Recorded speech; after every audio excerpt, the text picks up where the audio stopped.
Everybody has a story, and we're all kind of in alignment with this, where we have to take our experiences and we have to take that tragedy or that trauma or that stress and not make it our identity, right? But make it work for us so then we can serve other people. Well, see, the fact is that, appreciating what we have makes such a big difference, and that your spirit is what's different.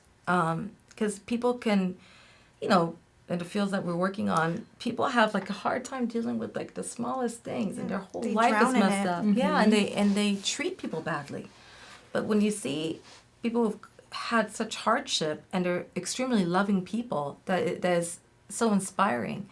I mean, people that, they say like if you've had a tough time, you end up, like if someone that they've been abused, end up being abusive.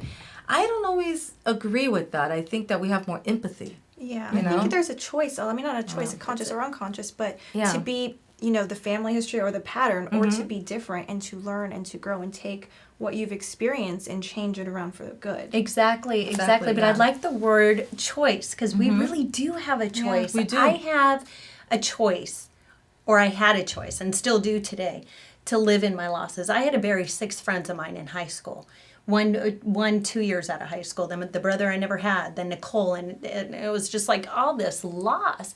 And I easily could play the victim role and live in that loss and in that pain. But it had to take my mental breakdown for me to really face it. And had I just learned or was given the resources or the tools to really grieve and work through this. But back then when we were in school, well, during my generation, I don't know how old you guys are, but here... I just turned 21. Yeah, I just turned 19. I just turned 14.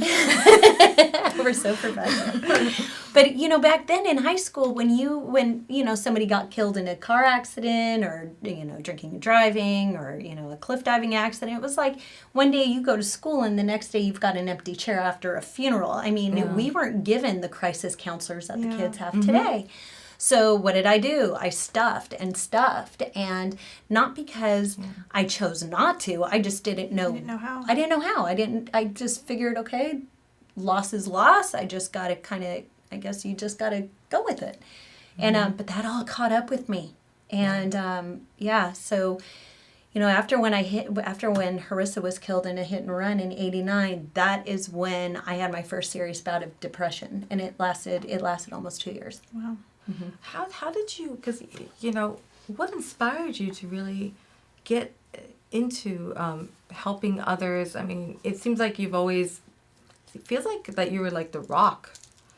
You're the youngest, right? I'm the youngest. I'm the only child of 4 girls. What do you mean? What do you say? Because I actually really want to know how family dynamics play as far as, your role within a family, as far as coping, as far as how you view taking care of it, maybe the family, or how did that play out? I'm kind of the butterfly in the family. I try to keep things light. I'm the emotional one, definitely hands down. I'm the emotional one in the family. I wear my heart on my sleeve. I am who you see.